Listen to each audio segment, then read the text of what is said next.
Now at 6, cleanup continues from last week's damage. The high winds were back today. When will they calm down? Plus, a baby born outside of a Bend subway. Parents talk about their exciting experience. And February is American Heart Month. We share a tragic story of a life taken too soon. The news starts right now. Now, from Central Oregon's news leader, this is News Channel 21 at 6. Hello, everyone. I'm Dan McCarthy. The winds picked up again this afternoon. Emily Kirk is in for Travis tonight. She's been tracking the storm. Emily, what speeds did we reach?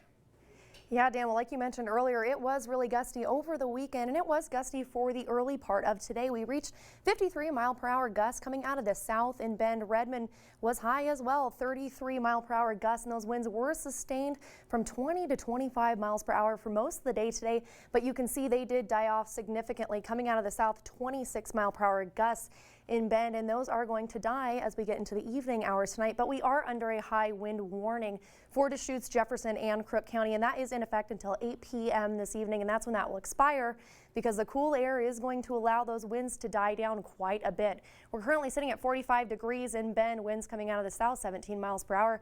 Overnight tonight, temperatures getting into the low 30s, 34 degrees overnight. Winds coming out of the southwest, 15 to 25 miles per hour. Tomorrow, much warmer, 54 degrees, but I'll tell you when we will reach the 60s coming up in my full forecast in just a few. Dan, back to you.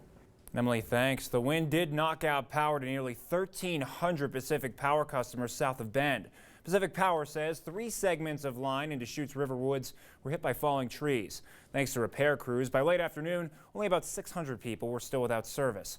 No word yet when the rest of them will have their power back. Riverwoods Drive between Pawnee and Winnebago was closed until the work is done at around 7 tonight. And for more information, you can find links in our storm story on KTVZ.com. Tree removal services are staying busy cleaning up debris. Companies like Woody Tree Service Incorporated are booked for the next few weeks. They've had to delay regular business just to keep up. Atlas Tree Removal Service is so booked that it's not even taking on new clients. Well, Tumalo, you see a lot of junipers that tipped over from the root wad. Here, the pines are breaking off at weak points, and so it's kind of species dependent. Lambert says it's pretty normal for him to see a tree on the roof. For the rest of us who don't see this type of damage every day, it can be scary. Deschutes County 911 dispatch received 91 hazard calls from midnight through noon during Friday's storm. A dispatch administrator says it's normal to get half of that on a regular Friday evening. New England and parts of New York are digging out from a third winter storm in less than 2 weeks. The record snowfalls are taking their toll on those responsible for clearing the roads. Boston has seen more than 60 inches in 30 days. These are unprecedented levels of snow that have fallen over the course of the past 14 days. There's no doubt about that. And there's still tons more snow on the ground, literally, that we have to figure out what we're going to do with as this thing goes on. Across New England and into New York, flights are canceled and train service is suspended. Officials in many regions are asking all but emergency responders to stay off the roads. And you can get weather updates around the clock by heading to our website, KTVZ.com. A Bend daycare owner accused of hurting an infant was back in court today. 41-year-old Nicole Johansson's plea hearing was moved back to March 9th. Johansson was arrested earlier this month after police say an investigation showed she injured a 3-month-old girl in her care. The infant was treated for internal head injuries. Her bail is set at $500,000, and she's ordered to have no contact with minors. For the first time, Governor Kitzhaber is fighting back about influence peddling allegations against his fiancée. In a letter today to the Attorney General, the governor maintains that he and Sylvia Hayes have done nothing wrong. He's asked for the AG to do a factual review of the allegations. Access to a popular waterfall outside of Bend is restricted. Forest Road 4603 closed today at Tumalo Falls, while city crews install pipeline as part of the Bridge Creek project. The work will replace 2.5 miles of old pipe that carries the city's drinking water. The Forest Service says there's no set date for when the road will be open.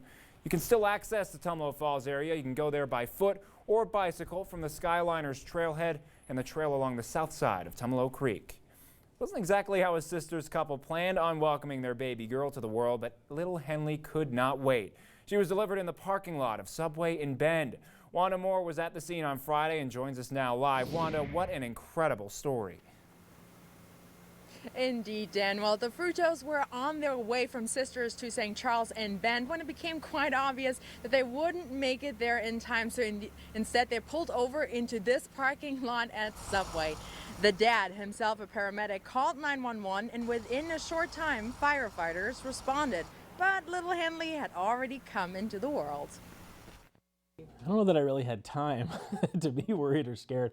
It just happened so quickly. I mean, I just had to focus on what needed to be done.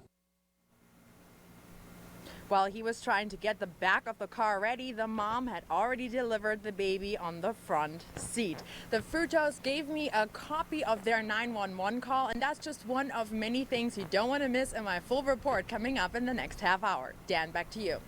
Looking forward to that one, Wanda. Thank you.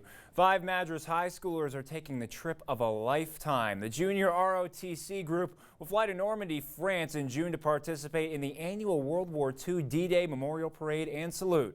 Their advisor tells us the students are the only ones in Oregon to be accepted into the program. Now they just have to raise the money for the 9-day trip. You can help them out. Just visit their GoFundMe account at gofundme.com/MadrasJROTC. Still to come, the Redmond Airport is more popular than ever, soaring to a record number of passengers last year. Plus, more jobs could be coming to the high desert. The tax issues are discouraging data centers from expanding.